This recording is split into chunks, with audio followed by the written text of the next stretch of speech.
সকলে, একজনে না, সকলে জোরে সোরে বলে উঠল, হে মুহাম্মদ, তুমি যদি আমাদেরকে বলো, কি বলো, যে আল্লাহ তাআলা ইসলামকে তোমার হাতে দিয়ে দিয়েছে, এরকম যদি কোনো বিষয় বলো, আমরা তোমাকে এক জোরে বলবো তুমি সত্য বলতেছো। এটা জোরে বলেন না সুবহানাল্লাহ। তো আল্লাহ নবী এটা কেন বললেন?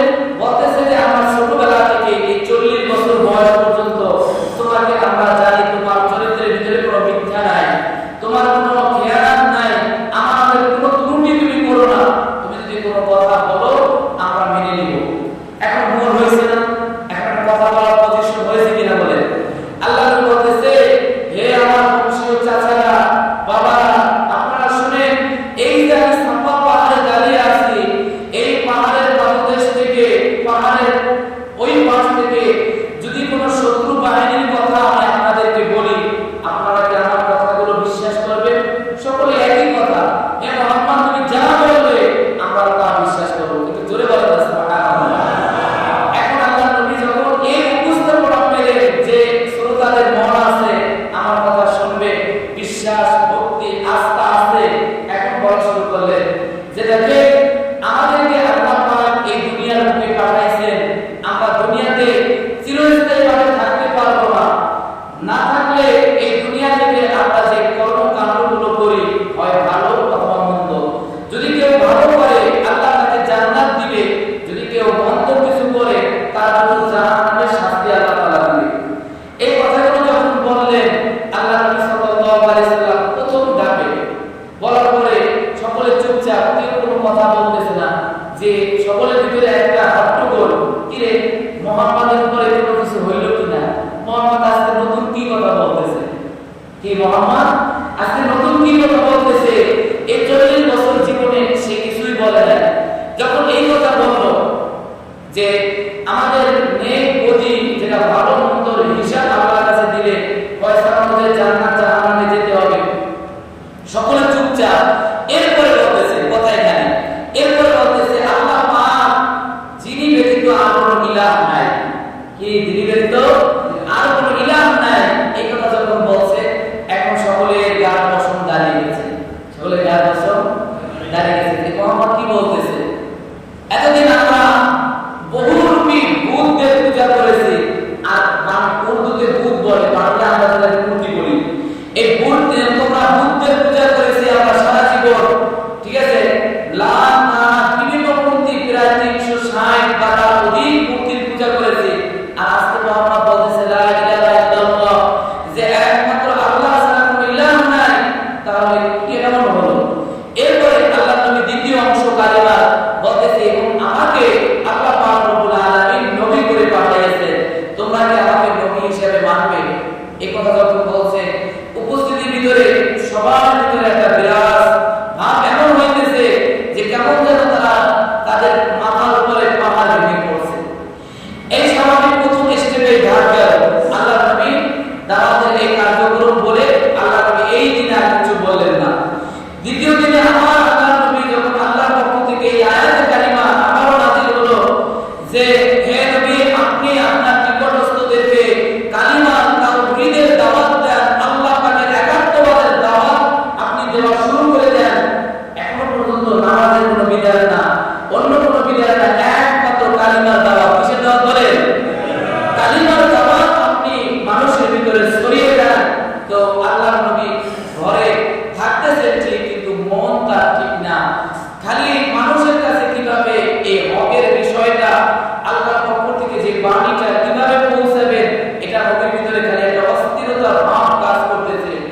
দ্বিতীয় দিন ঠিক ওই একই দ্বিতীয় স্টেপে যখন আল্লাহ নবী আবার পুনরায় এই বৌদ্ধদেরকে দাওয়াত দিলেন, কিসের ব্যাপারে? এই একই বিষয় যখন দাওয়াত দিলেন যে তোমরা আল্লাহর পথে আসো, তাওহীদের পথে আসো, তখন আবু লাহাব যখন এই বিষয়গুলো শুনলো, তখন আল্লাহ নবীকে বলতেছে যে ইয়া মুহাম্মদ তাব্বাতাকা ইয়া মুহাম্মদ আলি হাযা জামানা।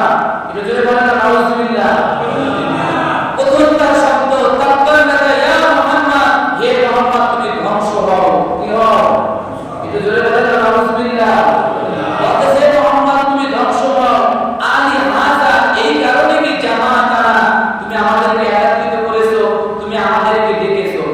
কথা বলে সে এইভাবে আল্লাহর নবীকে হেনস্থ করার জন্য একটা পাথর নিয়েছিল।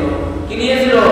পাথর নিয়ে আল্লাহর নবীকে মারবে বলে সামনের দিকে অগ্রসর হয়েছে। কিন্তু উপস্থিতির ভিতরে যারা আছে তাদের ভিতরে আল্লাহর নবীকে ৪০ বছর থেকে মহব্বত করে আসে এমন মানুষ ছিল কি ছিল না? বলে একটু জোরে বলেন, ছিল কি ছিল না? আল্লাহর নবীর চাচা আবু তালেব, কে? আবু তালেব দাঁড়িয়ে গেছে, হে মুহাম্মদ, আমি তোমাকে দিল থেকে মহব্বত করি। দুনিয়ার সমস্ত মানুষ যদি তোমার বিপক্ষে দাঁড়িয়ে যায়, আমি একা তোমাকে ঢাল হিসেবে শত্রুদের থেকে রক্ষা করব। একটু জোরে বলেন না সুবহানাল্লাহ। আবু তালেব কি মুসলমান ছিলেন? জোরে বলেন, মুসলমান ছিলেন? আবু তালেব যখন এই কথা বলল, বাকিরা পরানে পানি নেয়। বাকিদের পরানে পানি নেয়। ওপেনলি যখন আবু তালেব বলে দিলেন যে যে তোমার উপরে আক্রমণ করবে, আমি আমার পিতা থেকে তোমাকে আমানত হিসেবে দিয়েছিলাম যে আমি তোমাকে লালন পালন করব। আমার গায়ে এক ফোঁটা রক্ত থাকা পর্যন্ত মুহাম্মদ তুমি জেনে রাখো, দুনিয়ার কেউ তোমাকে কোনো ক্ষতি করতে, একটু জোরে বলে, ক্ষতি করতে পারবে না। এখন ওপেনলি যখন দেখলো যে মুহাম্মদকে কিছু বলা যাবে না, গোপনে ষড়যন্ত্র শুরু করে দিয়েছে বেঈমানরা যে মুহাম্মদকে যে কোনো প্রকার হোক মুহাম্মদের এই কার্যক্রম তাকে করতে হবে। ষড়যন্ত্রের ভিতরে কি একটা প্রথমে বলল যে দেখো, মুহাম্মদ যে নতুন ধর্মের দিকে আমাদেরকে দাওয়াত দিতেছে, এই ধর্মটা হলো আমাদের ভাই ভাইয়ের ভিতরে বিচ্ছেদের ধর্ম, ভাই ভাইয়ের ভিতরে শত্রুতার ধর্ম, ভাইয়ের ভাইয়ের ভিতরে ভুল হাঙ্গামা কিভাবে বাঁচবে এবং আমরা আমাদের পূর্বপুরুষরা যে ধর্ম পালন করে আসছে এই ধর্ম থেকে কিভাবে আমাদেরকে বিচ্ছেদ ঘটাবে, এটাই মুহাম্মদের উদ্দেশ্য। বলেন একটু নাউযুবিল্লাহ। এখন এইগুলো যদি বলে, আবু তালেব যে ঘোষণা দিছে, তাহলে কি ভুল হাঙ্গামা বাঁচবে না? বাঁচবে। এখন বলতেছে যে আমরা একটা প্রস্তাব মুহাম্মদকে দিয়ে দেখি কাজ হয় কিনা। কি প্রস্তাব? যারা বলতেছে একটা প্রতিনিধি দল আবু সুফিয়ানের মাধ্যমে আল্লাহর নবীর কাছে পাঠিয়ে দিয়েছে, বলতেছে হে মুহাম্মদ, যদি তোমার উপরে কোনো বদ জিনে আসর করে, তুমি বলো আমরা চিকিৎসা করব। বলে না নাউযুবিল্লাহ। আল্লাহ রাব্বুল আলামিন সূরা নসবের ভিতরে আয়াত কারিমাগুলো নাযিল করেছেন, ওয়ান নাজমি ইযা হাওয়া মা দাল্লা সাহিবুকুম ওয়া মা গাওয়া। আল্লাহ পাক বলতেছেন, ও দুনিয়ার মানুষেরা তোমরা শোনো, ওয়া মা দাল্লা সাহিবুকুম ফি গাওয়া, তোমরা আজকে হয়তো মুহাম্মদকে পাগল বলতেছো, মাথা ঠিক নাই এই কথা বলতেছো, কিন্তু আমি আল্লাহ সাক্ষী দিতেছি, ওয়া মা সাহিবুকুম ফি গাওয়া, যে মুহাম্মদ পাগল হয় নাই, তার সেন্সলেস হয় নাই। বলেন না সুবহানাল্লাহ। একসাথে আল্লাহ তাআলা সাতটা আয়াতে কারিমার ভিতরে আল্লাহ তাআলার শান সম্পর্কে নবীর কথা বলে দিলেন, ওয়ান নাজমি ইযা হাওয়া মা দাল্লা সাহিবুকুম ওয়া মা গাওয়া ওয়া মা ইয়ানতিকু আনিল হাওয়া। সে তার মন থেকে কোনো কথা বলে, একটু জোরে বলেন, মন থেকে কোনো কথা বলে না। ওয়া মা দাল্লা সাহিবুকুম ফি গাওয়া, এই কথাগুলো যখন বললে আল্লাহ তাআলা ইন হুয়া ইল্লা ইউহা, বলেন সুবহানাল্লাহ। বলতেছে মুহাম্মদ যা কিছুই বলতেছে সব রবের পক্ষ থেকে বলতেছে। একটু জোরে বলেন না সুবহানাল্লাহ। আল্লাহ পাক আয়াতে কারিমাগুলো নাযিল করে দিলেন, মুহাম্মদ যে কথাগুলো বলতেছে তার মন থেকে বলতেছে না, সব আমি রবের কথা। কার কথা?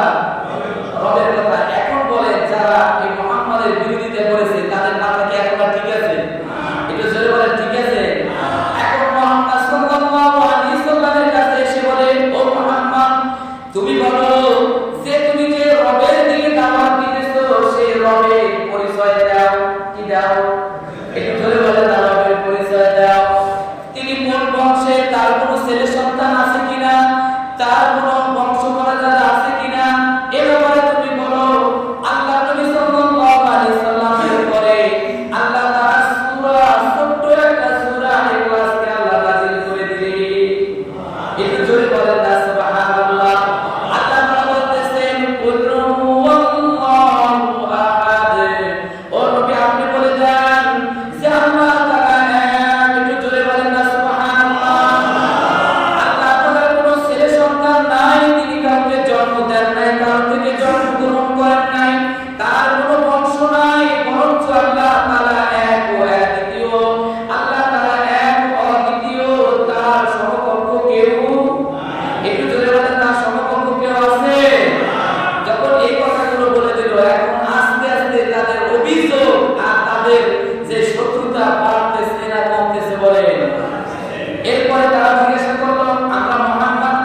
প্রশ্নগুলো করলো, ও মুহাম্মদ তুমি যে বলো যে এই দুনিয়ার ভিতরে মানুষ জীবিত আছে, তার প্রমাণ তুমি দাও যে তাদের ভিতরে রূহ আছে কিনা, কি আছে কিনা। এবং আসহাবে কাহাফের যে সদস্যরা ছিল তাদের কথা একটু বলো। এরকম ভাবে আরো কয়েকটা বিষয় তারা আল্লাহর নবীর কাছে কই নিয়ে আসে যে মুহাম্মদ যদি এগুলো বলতে পারে তাহলে মনে করবো সত্য নবী, আমরা মনে করবো মুহাম্মদ সত্য। একটু জোরে বলেন। এই কথাগুলো যখন আরবের কাফেররা আল্লাহর নবীর কাছে প্রস্তাব দিল, আল্লাহর নবী ডাইরেক্ট উত্তর দিয়ে দিলেন আল্লাহ তাআলার পক্ষ থেকে, কিন্তু উত্তর দিতে একটু বিলম্ব হয়েছিল। কি হয়েছিল? একটা উম্মতের জন্য সবক দেওয়ার জন্য আল্লাহ তাআলা এটা করে দিলেন। যখন কাফেররা এই প্রশ্নগুলো মুহাম্মদ সাল্লাল্লাহু আলাইহি সাল্লামের কাছে করেছে যে মুহাম্মদ তুমি বলো রূহ কি, তুমি বলো আসহাবে সুফার যে সমস্ত সদস্য ছিল তারা কি জীবিত আছে না মৃত আছে, এবং আরেকটা বিষয় তারা জিজ্ঞাসা করেছিল যে আমাদের মাতৃগর্ভের ভিতরে যে সন্তান আল্লাহ তাআলা দেয় এই সন্তানের ব্যাপারে কে ভালো জানে বলে। এরকম একাধিক প্রশ্ন যখন আমাদের নবীকে করেছিল, আল্লাহ নবী বলছে আগামীকালকে তোমরা এসো, আমি তোমাদেরকে উত্তর দিয়ে দিব। এই কথাটা আল্লাহ নবী বলেছে যে তোমরা আগামীকালকে এসো, আমরা তোমাদের উত্তরগুলো দিয়ে দিব। কিন্তু উম্মতের জন্য শিক্ষা কি এখানে বলা উচিত, যেটা আল্লাহ তাআলা আল্লাহ নবীকে ওহী প্রেরণ করে আল্লাহ নবী জানতেন যে ওহীর মাধ্যমে আমার এই কার্যক্রমকে আল্লাহ তাআলা সাকসেস করে দিবে, আমাকে এইটা অবগতি করাই দিবে। কিন্তু আল্লাহ নবী বলেন নাই যে ইনশাআল্লাহ আমি আগামীকালকে বলে দিব। এই এতটুকু কথা তিনি বলেন নাই। উম্মতের জন্য একটা সবক, একটা শিক্ষা যে উম্মত যখন কোনো কাজ বা কোনো ফেক করার ইরাদা করবে, ইচ্ছা করবে, তখন কার নাম নিবে বলেন? আল্লাহর উপর ভরসা করে কথা বলবে।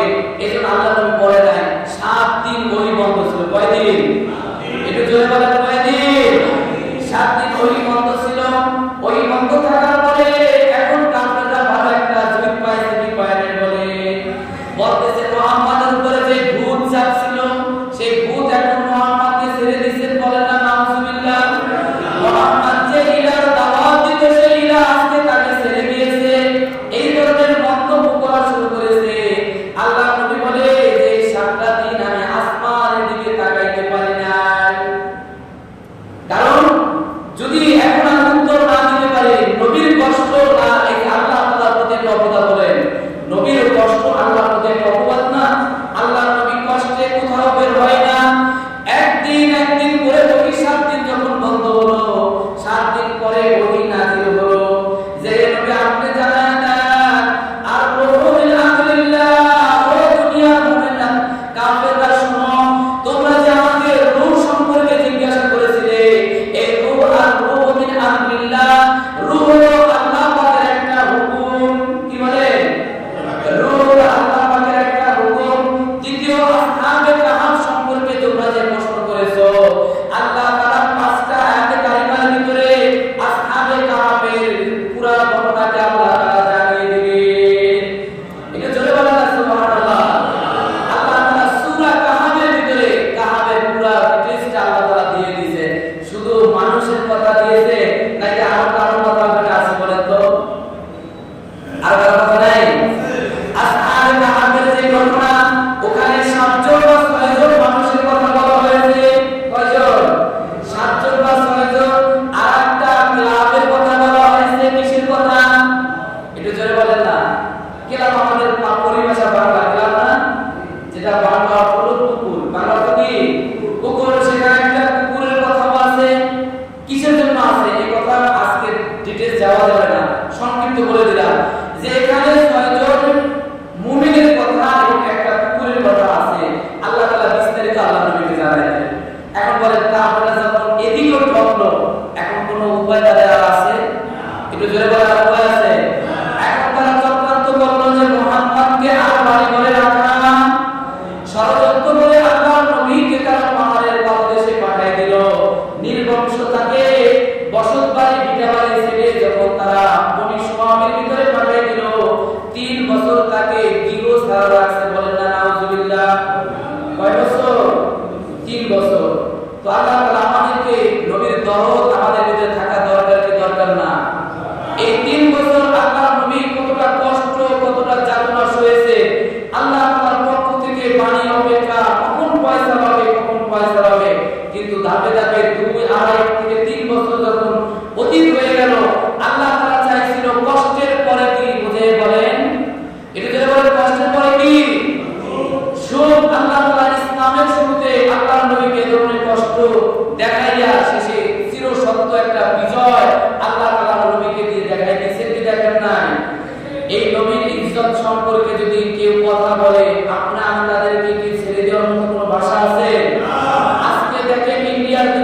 যাইয়া সেইখানে আল্লাহ